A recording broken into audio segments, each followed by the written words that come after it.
नमस्कार दोस्तों, मैं हूं विजय विद्रोही। आप मुझसे जुड़ चुके हैं, इसके लिए आप सबका तहे दिल से शुक्रिया। अगले 8-10 मिनट में आपसे जुड़े रहने की कोशिश करूंगा। हमारे खास कार्यक्रम विजय फैक्टर में आप सबका स्वागत है। पंजाब सरकार की पोस्ट मैट्रिक स्कॉलरशिप योजना 245 करोड़ रुपए आवंटित ताकि अनुसूचित जाति के विद्यार्थियों को मिले उच्च शिक्षा। अगर मुझे ये स्कॉलरशिप ना मिलती तो शायद मैं अपनी पढ़ाई जारी न रख पाती। 2,31,000 विद्यार्थी पंजीकृत, 92 करोड़ की रकम दी जा चुकी। मैं AI/ML हमेशा से पढ़ना चाहता था। अगर ये स्कॉलरशिप नहीं होती तो मैं कभी भी एडमिशन नहीं ले पाता ऐसे कोर्स में। मुख्यमंत्री भगवंत सिंह मान की कोशिशों से पंजाब बन रहा है रंगला पंजाब। तो केजरीवाल के समर्थन में अखिलेश यादव हैं, केजरीवाल के समर्थन में ममता बनर्जी हैं, केजरीवाल के समर्थन में या यूं कहा जाए अब पूरी तरह से विरोध में कांग्रेस भी नहीं है। ये एक पॉजिटिव बात हुई है। पर्दे के पीछे की कहानी ये है कि तमिलनाडु के मुख्यमंत्री स्टालिन ने, माना जाता है कि राहुल गांधी को फोन किया और कहा कि आपका तो दिल्ली में कोई स्टेक नहीं है, ऐसे में अरविंद केजरीवाल की मदद करने की ज़रूरत है। यही वजह है कि कांग्रेस ने अपने हमले आम आदमी पार्टी पर कम करने कुछ कम कर दिए हैं या उनका तीखापन कम हो गया है, और अजय माकन की एक महत्वपूर्ण प्रेस कॉन्फ्रेंस भी हो रही थी, उसको भी रद्द कर दिया है। केजरीवाल के निशाने पर भी अब धीरे धीरे बीजेपी आती जा रही है। वो कांग्रेस का नाम लेते हैं, लेना उनके लिए पॉलिटिकल मजबूरी है, लेकिन उतना थ्रस्ट नहीं दे रहे हैं अब। तो ये एक खास फर्क आया है। दूसरा खास फर्क ये आया है कि अरविंद केजरीवाल हिंदू वोट बैंक, सिख vote bank, Punjabi vote bank, महिला वोट बैंक, 60 साल से ऊपर का वोट बैंक, मुसलमान वोट बैंक, दलित वोट बैंक, इसके बाद अब उनकी नज़र ओबीसी वोट बैंक पर है। और ओबीसी का मतलब बहुत बहुत हद तक जाट वोट है। अब उन्होंने जाटों के आरक्षण का मुद्दा उठाया है केंद्रीय शैक्षणिक संस्थाओं में और केंद्रीय नौकरियों में।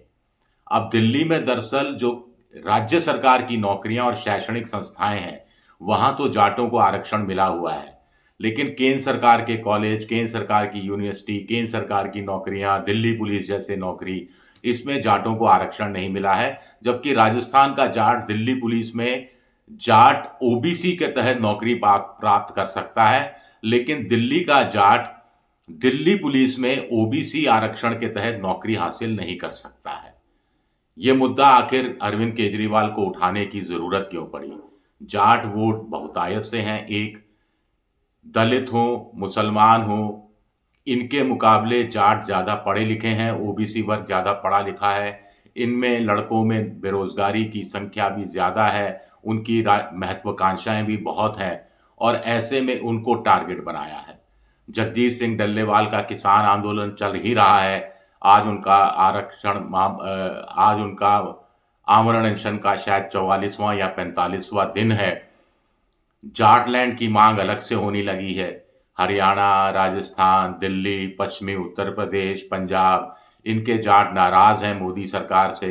नए सिरे से वो किसानों के आंदोलन को परवान चढ़ाने की रूपरेखा बना रहे हैं, और ऐसे में अरविंद केजरीवाल इस नाराज जाट वोट बैंक पर अपना कब्जा जमाना चाहते हैं, और इसीलिए उन्होंने बात कही। और बड़ी बात है कि उन्होंने आंकड़ों के साथ, तथ्यों के साथ बात की कि पिछले 10 साल में मोदी जी 1 बार और अमित शाह जी 3 बार दिल्ली के जाटों को भरोसा दिला चुके हैं कि उनको केंद्रीय नौकरियों और केंद्रीय शैक्षणिक संस्थाओं में आरक्षण मिलेगा, लेकिन ये आरक्षण पूरा नहीं हुआ है। 2015 में जाटों के प्रतिनिधि नेताओं के साथ मोदी जी ने यह वादा किया, पूरा नहीं किया। 2017 में उत्तर प्रदेश चुनाव से ठीक पहले अमित शाह ने जाटों की बैठक अपने घर बुलाई, वादा किया, लेकिन पूरा नहीं किया। 2019 में लोकसभा चुनाव से पहले प्रवेश वर्मा के घर जाटों की बैठक बुलाई, इस तरह का वादा किया, लेकिन पूरा नहीं किया। फिर 2022 में यूपी चुनाव से ठीक पहले फिर इसी तरह जाटों की बैठक बुलाई जाती है। फिर अब अमित शाह वादा करते हैं और वो वादा पूरा नहीं होता है। ये बातें मैं इसकी पुष्टि नहीं कर सकता, क्योंकि ये बातें अरविंद केजरीवाल ने कही, लेकिन ठीक ही कहा होगा क्योंकि डेट के अनुसार कही है, तारीख देखकर कि इस तारीख को, इस साल इस तारीख को ये बात हुई थी। एक दूसरा जो राजमहल वर्सेस शीश महल का मामला चल रहा है, उससे ध्यान भटकाने के लिए भी अरविंद केजरीवाल ने ओबीसी आरक्षण का मुद्दा उठाया है।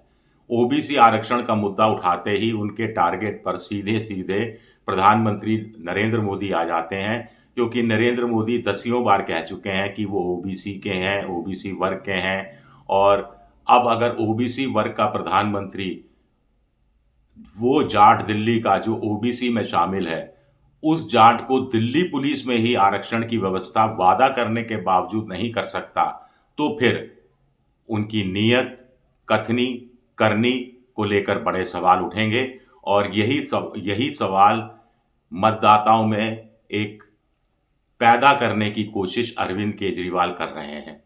आप में से कुछ लोग सवाल उठा सकते हैं, अरविंद केजरीवाल ने पिछली बार 70 में से 62 सीटें जीती थी, इस बार 52 जीत जाएंगे, 45 जीत जाएंगे, सत्ता में आने के लिए 36 चाहिए, तो फिर इतनी मेहनत अरविंद केजरीवाल क्यों कर रहे हैं? इतनी मेहनत इसलिए कर रहे हैं क्योंकि 10 साल की एंटी इनकम्बेंसी है, एक। दूसरा, अरविंद केजरीवाल जानते हैं कि उनका पूरा राजनीतिक अस्तित्व, पूरा राजनीतिक वजूद दिल्ली की जीत पर निर्भर करता है, और दिल्ली में बहुत भारी जीत पर निर्भर करता है। अगर वो भारी जीत नहीं जीतते हैं और मान लीजिए 38-40 विधायक ही आते हैं, तो बीजेपी का ऑपरेशन लोटस शुरू हो सकता है। अगर वो लगातार तीसरी बार 50-55 क्रॉस करते हैं, तो इंडिया पॉलिटिकल फ्रंट में उनकी जगह बहुत महत्वपूर्ण हो जाएगी, एक बात। दूसरा खास बात ये रहेगी कि जो एंटी बीजेपी स्पेस है, उसको वो हड़प पाएंगे।